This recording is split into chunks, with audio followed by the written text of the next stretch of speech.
Welcome back, Curse of Oak Island, Season 13, Episode 4. We are at the end of month number 1 of 6. That's right, these seasons last 6 months.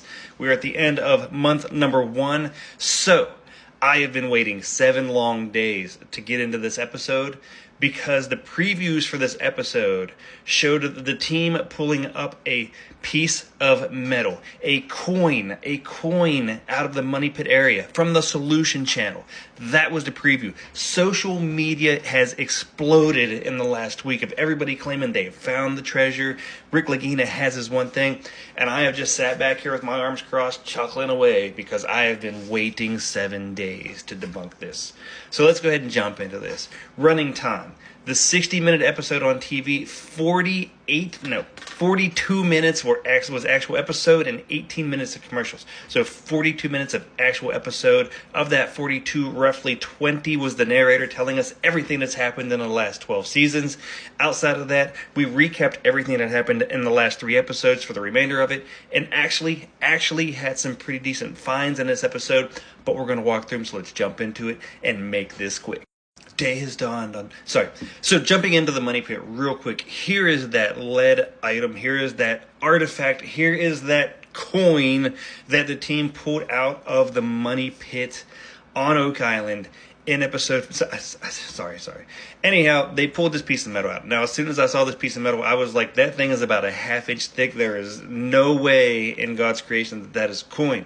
But, however, the 4 people that were standing there was like, it's round, it's got some weight, it's metal, it's got to be a coin. This is Rick's one thing. We've got to call Rick. So they call Rick on the phone and are like, dude, you've got to fly over here because we have your one thing. Rick gets over there. They drop it in his hand. He's like, oh, my God, it's round. Oh, my God, it's metal. This could be... Now, this thing's this thick. This thick. There is no way it could even be remotely confused for any coin in history. So as they're gawking over this little piece of metal, one of the gentlemen looks at it and goes, it's a button. That is a button off of an auger bit that probably broke off during one of the bajillion holes we've drilled over in the money pit area. To which everybody went, oh. Now, social media exploded over the last week. That's how they lured us all into this episode, to be like, all right, we've got to give them something. We're going to find something. They didn't find diddly squat. It was a piece of metal off of an auger bit from the bajillion holes they've drug in the money pit. Let's move on. The swamp. Let's start talking about the swamp. Now, last episode, the team started digging over on the western side of the swamp because it's never been dug at before. There's got to be something there, right? Yep, lo and behold, they found some wood last episode.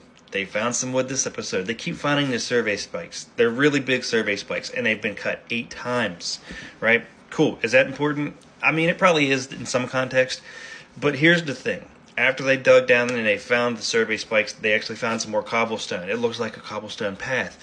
Oh my God, should we be surprised? No, again, here's the thing. Go back about 3, 4, 5 years, however long it's been, the cobblestone road in the swamp has been found. We all know that something happened on Oak Island. There is curiosity there. And all of us, including myself, is like, please just do an actual archaeological dig so we can see what this stone road is. But every single time that the Lagina team comes across the stone road, they go, could it be part of the treasure?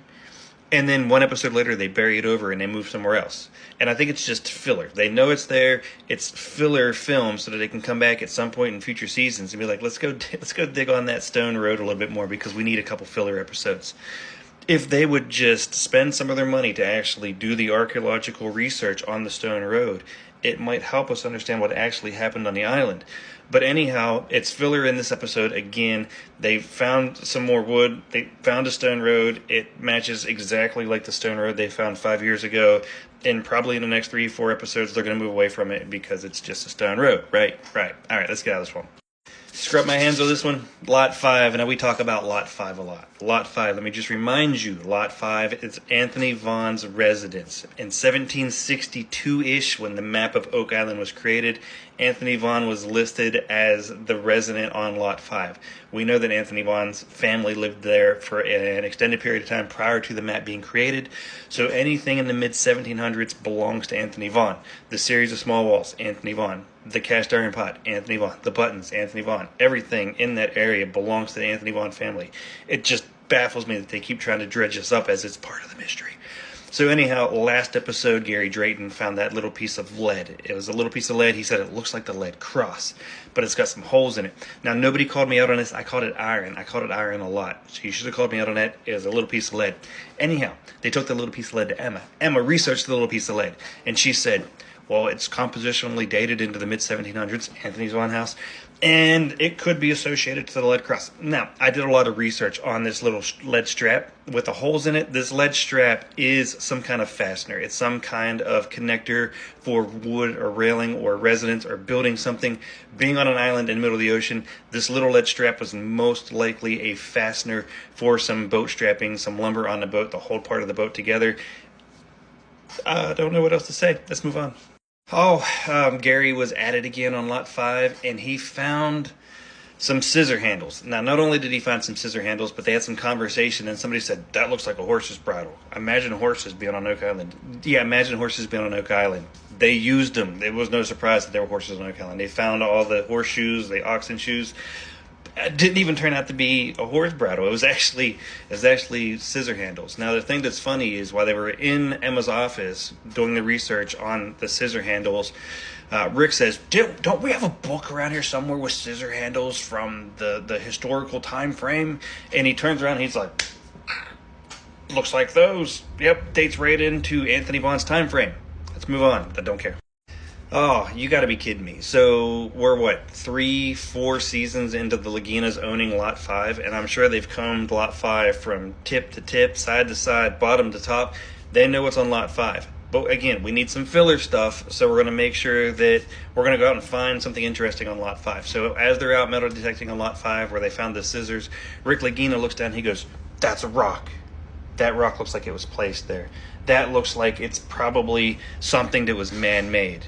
Lo and behold, it might be. He brings the entire team over. They all look down at it and are like, wow, that's cool.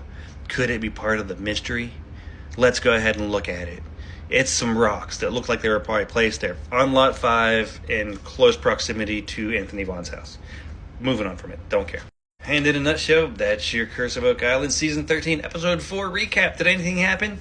No, not at all. Nothing shocking, nothing surprising. They found some wood, and they found a lot more of Anthony Vaughan's family's artifacts that have been left on Lot 5 after the residence has been destroyed at some point in time. Oh, I forgot something. I'll throw it up here. Gary Drayton thinks he found part of a handgun, and now the question is which military was on Oak Island. Again, no surprise, we know there was military on Oak Island at some point. That's not a shocker at all. They're going to jump into that next episode, and we are going to be here for it. Rick Lagina's one thing was fake. It was a button off of an auger bit. See you next week.